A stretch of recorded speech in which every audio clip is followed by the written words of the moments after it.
নমস্কার। বং নেতাজি চ্যানেলে আপনাদের সকলকে আমি আমন্ত্রণ জানাই। আজকের টপিক, যদি একজন স্বামী স্ত্রী একে অপরের মোবাইল, ল্যাপটপ, ফেসবুক, ইনস্টাগ্রাম বিনা অনুমতিতে ব্যবহার করে, তাহলে তার সাথে কি কি হতে পারে এবং এটি কি অপরাধ, না নিছকই এক স্বামী স্ত্রীর খুনসুটি মাত্র, এটাই জেনে নেব। তো আপনাদের সঙ্গে এই ইনফরমেশন শেয়ার করব। আশা করি আপনাদের ইনফরমেশন খুব ভালো লাগবে এবং দাম্পত্য কলহ থেকে আপনাদের বিরত রাখবে।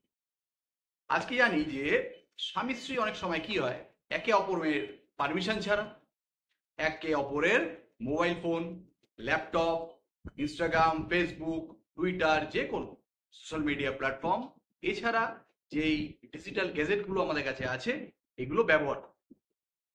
তো ব্যবহার করে ক্ষান্ত থাকে, সন্দেহের বশে ব্যবহার করে। এছাড়া অনেক সময় কি হয়, এমনি একটু দেখে নি এরকম হয়, বা অনেক সময় স্বামী স্ত্রী একে অপরের প্রাইভেট ইমেজেস, ভিডিওস, এগুলো নিজেরা ডাউনলোড করে নেয় বা কপি করে নেয়। অনেক সময় এটাও হয় কি, পেন ড্রাইভে করেও তারা এটা রেখে দেয় ভবিষ্যতের জন্য, মানে ফিউচার রেফারেন্সের জন্য।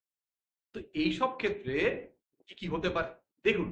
যখনই স্বামী স্ত্রী একে অপরের মোবাইল বিনা অনুমতিতে ব্যবহার করবে, তখন সেটা আর্টিকেল 21 ভারতীয় সংবিধানের এটা ভায়োলেশন, মানে ভারতীয় সংবিধানে যে রাইট টু প্রাইভেসি অ্যান্ড লিবার্টির কথা বলা আছে, সেটা কিন্তু ভায়োলেশন হয়ে গেল। এক্ষেত্রে সুপ্রিম কোর্টেরও অনেক রকম অবজারভেশন আছে, যেখানে বলা আছে স্বামী স্ত্রী কখনোই একে অপরের, একজন অপরজনের পারমিশন যদি কেউ ওকে না দিয়ে থাকে, তাহলে একে অপরের মোবাইল ব্যবহার করতে পারবে। এবার জেনে নেব কোন কোন আইনগুলো এই যে অপরাধ হলো তার জন্য উপযুক্ত। ইনফরমেশন টেকনোলজি অ্যাক্ট 2008 অনুসারে সেকশন 43 অনুসারে যদি আপনি দোষী সাব্যস্ত হন, তাহলে আপনার 3 বছর পর্যন্ত জেল আর 5 লক্ষ টাকা পর্যন্ত ফাইন হতে পারে। এছাড়াও আরো সেকশন আছে, যেমন সেকশন 66C এ অনুসারে কনভিক্টেড পার্সনের 3 বছর পর্যন্ত জেল আর 1 লক্ষ টাকা পর্যন্ত ফাইন হতে পারে। এছাড়া সেকশন 66E অনুসারে কনভিক্টেড পার্সনের 3 বছর পর্যন্ত জেল আর 2 লক্ষ টাকা পর্যন্ত ফাইন হতে পারে। এবার আপনারাই ঠিক করুন, আপনারা একে অপরের পারমিশন ছাড়া মোবাইল কারো চেক করবেন? কখনো কারো মোবাইল থেকে এটা ওটা নেবেন? বা লুকিয়ে চুরিয়ে টেরা চোখে কখনো এরোর পাসওয়ার্ড মাইন্ডে কপি করে সেটা নিজের ল্যাপটপ মোবাইলে খুলে দেখবেন?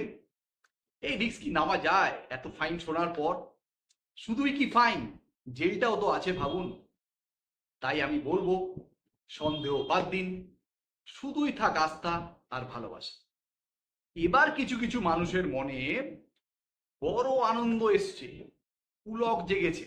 কেন কি, অনেকে ভাবছে এবার থেকে আমাদের এই পরকীয়া লাইফটা ওয়েল প্রোটেক্টেড হলো, কেউ আর আমাদের মোবাইলে আড়ি পাততে পারবে না, মোবাইল চেক করতে পারবে না। কিন্তু বন্ধু দেখুন, যদি আপনার বউ, মানে আপনার স্ত্রী, আপনার নামে একটি কেস করে, যেই কেসে এই তথ্যগুলো সামনে আসা খুব জরুরি, সেক্ষেত্রে কোর্টের অর্ডারে আপনার মোবাইলের পোস্টমর্টম হবে। এবার পোস্টমর্টম কাকে বলে? না না, এটা ঠিক কাটাছেঁড়া ওই মানুষের বডির মতো নয়, ফরেন্সিক টেস্ট। ওগুলোতে কি হবে, আপনি পাসওয়ার্ড দিলেও সেটা সামনে আসবে, আর পাসওয়ার্ড না দিলেও সেটা সামনে আসবে। এবার কিছু লোক নিশ্চিন্ত হচ্ছে, কি আমরা তো মোবাইল থেকে সব ডিলিট করে দিয়েছি। দেখুন, ডিলিট করলে কিছু ডিলিট হয় না, একবার যেটা আপলোড করলেন সেটা সব সময় থেকে যায়। শুধু সঠিক হাতে পৌঁছানোর জন্য যা ওয়েট করার এটাই করতে হয়। কারণ ফরেন্সিক এক্সপার্টের কাছে গেলে এই সব তথ্য বেরিয়ে আসবে, আপনি এটা ডিলিট করেছেন সেটাও রিস্টোর হবে। তাই আমি বলবো, সব সময় নিজেদের মধ্যে ভরসা ভালোবাসা রাখুন। আর আস্থার থেকে বড় সম্পদ কিছু নেই। আমার এই ভিডিও ভালো লাগলে অন্যের সঙ্গে শেয়ার করবেন আর আমার পাশে থাকবেন। ধন্যবাদ।